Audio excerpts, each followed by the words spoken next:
There is a spectacular place located 36 kilometers away from Talesh in Gilan province called Subatan.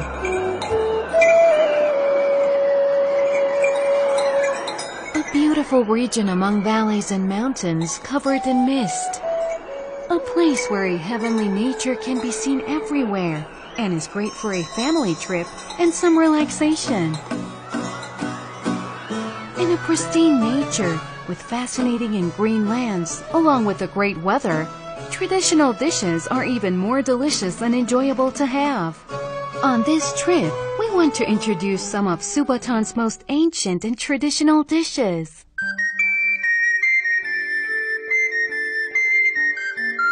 People here take breakfast so seriously and have come up with an energy booster to start their day with.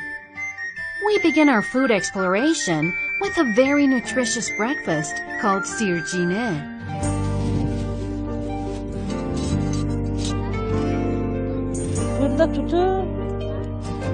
Sirjine is a special kind of crepe, thicker than the usual ones, made of rice flour, eggs, and milk. اول شیرشو میریزیم، بعد آردشو اضافه میکنیم و بعد هم میزنیم تا یه ذره غلیظ بشه. شیر و آرد رو هم زدیم، بعد تخم مرغا رو یکی یکی بهش اضافه میکنیم.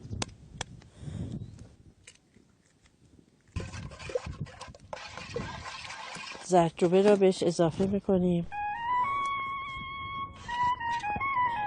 سیرجین صبحونه محلی عشایر سوباتانه. غذای بسیار مقوی و مغذی هست که چوپونا برای صبحونه این رو مصرف میکردن و میل میکردن. وقتی کسی این صبحونه رو میخورد تا ظهر کارهای سنگینی که انجام میدادن مثل آوردن هیزم، مثل گله چرانی، اینها گرسنه‌شون نمیشه.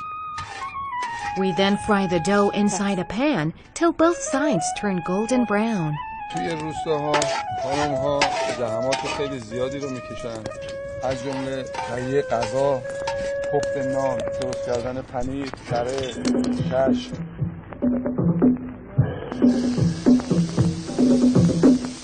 یاهوچو من وقتی خاطر آور مخجان مریم باد نمیذاره میاد شد دیل جیت دوری هی گیره مخجان مریم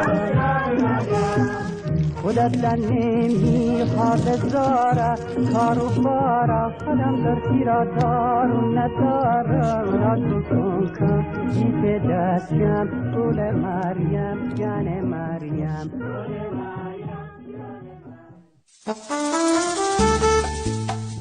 And the next food?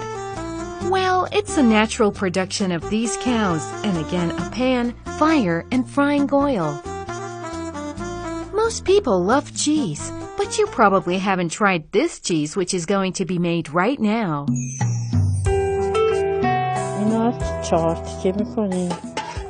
Fried cheese is a simple meal. That is, if you know the trick of how to make it. Remember, fresh cheese has to boil in its own water for a few minutes in order to prevent it from falling apart during cooking. The meal is called pandirevi suj, a tasty and special cheese which can be served both as a main course and as breakfast. الان اینا دیگه آمادن.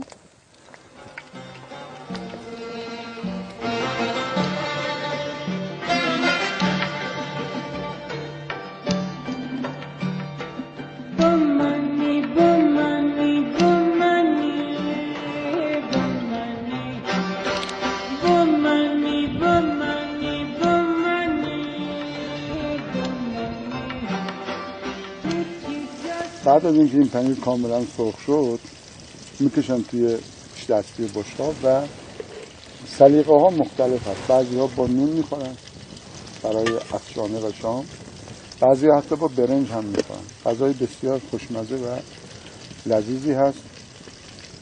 از قدیم الایام یکی از خورشت‌های معمول دامداران و عشایر سوباتان.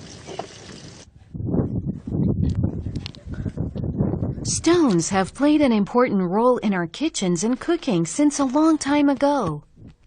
Now, can you guess how these stones are going to be used in the food that we're going to introduce?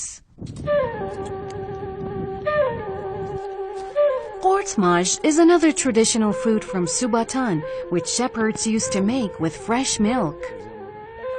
بله، یه گوسفندی رو از داخل گله انتخاب می‌کردن و شیر اون رو داخل کاسه مسی می‌دوشیدن و معمولاً هم یه گوسفند مشکی سیاه رو انتخاب می‌کردن. گویا معتقد بودن که شیر این گوسفند مشکی مقوی‌تر و مغذی‌تر از گوسفندهای دیگه است. They first threw some pebbles into the fire till they turned red. Then poured milk into a copper bowl and threw the hot stones into it. قلب سنگ‌ها رو دونه دونه با یه وسیله‌ای از داخل آتش برمی داشتن، فوت می‌کردن خاکسترش رو و داخل شیر می‌انداختن و می‌جوشید. The pebbles heat turned the milk into a jelly form. They have qortmaj with bread.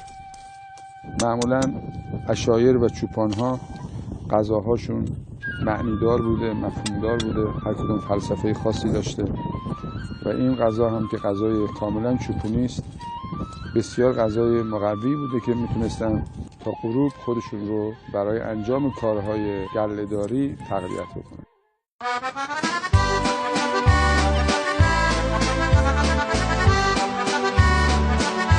In order to prepare the main course, we took a short trip to Subatan's local bazaar to get some fresh lamb meat. We were told that the fatty parts of the meat plays an important role in this food.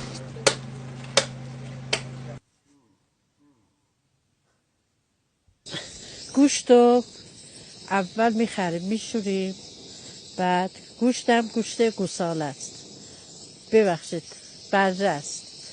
بعد اینو آب میریزیم میذاریم تا آبپز بشه. این غذای سنتی مال سوباتانه، یعنی بهترین غذایی که سنتی همین ساجیچیه، خوشمزه ترین، لذیذ ترین، بعد مقوی ترین غذای سوباتانه. بعد پیاز رو پوست میکنیم.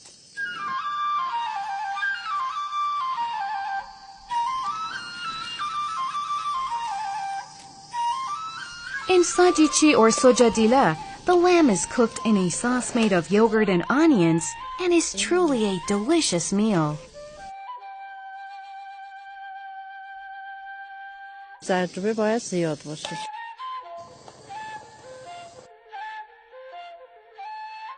گوشت که پخته شد با پیاز داغ اضافه میکنم، با گوشت تفت میدم. بعد ماست رو کم کم بهش اضافه میکنم.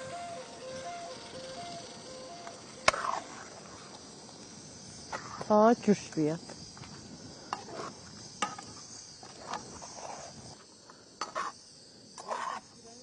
این که به جوش اومد آب گوشت را بهش اضافه میکنم. We leave it to cook on a low heat till the meat gets tender in the yogurt. آها، الان دیگه خورشت ما، ساجیچه ما آماده شده. با برنج میکشیم میخوریم. I believe food is half the reason a trip becomes memorable, and the other half lies in nature's hands. Stay with us for another trip, because this time around, we're going to introduce Subatan's nature, a beautiful place which is also called Iran's paradise.